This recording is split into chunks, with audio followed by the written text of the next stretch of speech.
So, looks like you shoot animals. Do a zebra check, please. Yeah, but they live afterwards. Okay, Yeah. let's go back to critical.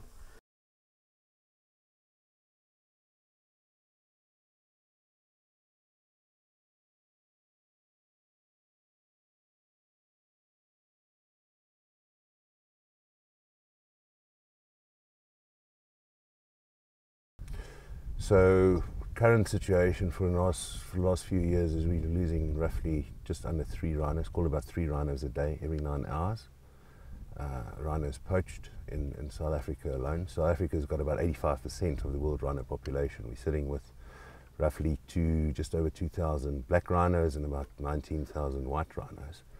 And the only other countries with decent rhino populations are really Kenya, Namibia and Zimbabwe.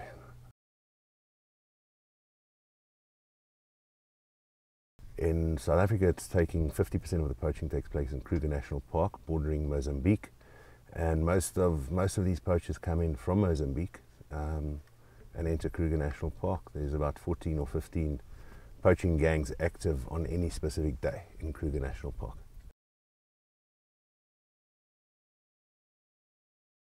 Your poachers are mostly from Mozambique, but also locals in South Africa, as well as countries such as neighboring countries such as Zimbabwe, Zambia, as such. But the problem is the demand. As long as there's demand, you're going to have the poaching. So the demand has to stop. In Asia and China, you get the traditional Chinese medicine theories that they've used rhino horn for a long time. Rhino horn is nothing more than fingernails. It's keratin. There's no scientific proof that it has any medicinal values.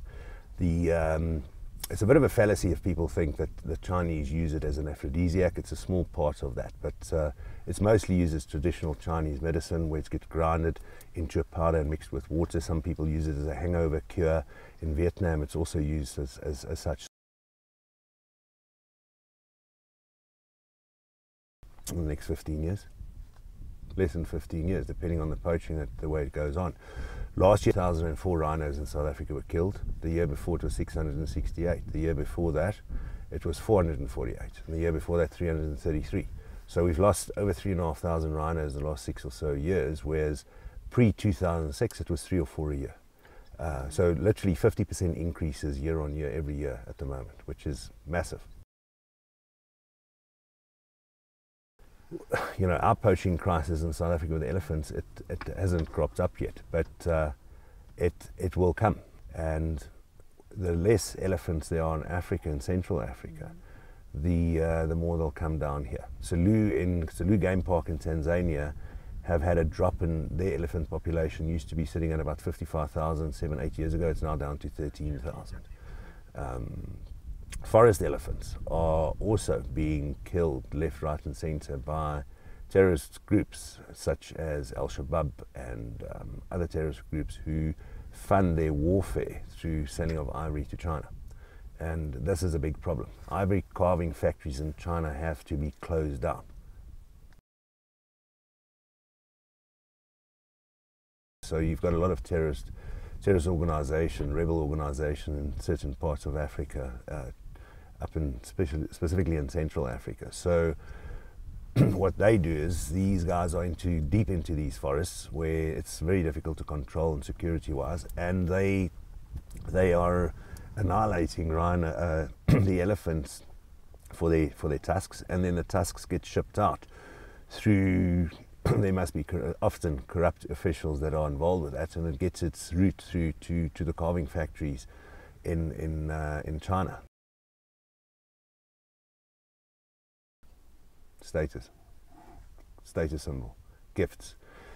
In the Philippines, to give you an idea, there's about 75 million Catholics, and they revere baby Madonnas and baby Jesuses made out of ivory. So there's a huge market for ivory in a country like Philippines.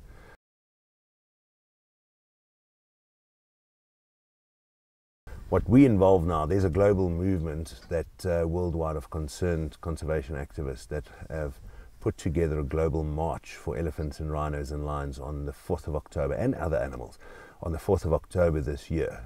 currently we're running it in about 116 cities worldwide, from San Francisco to New York to London to South Africa to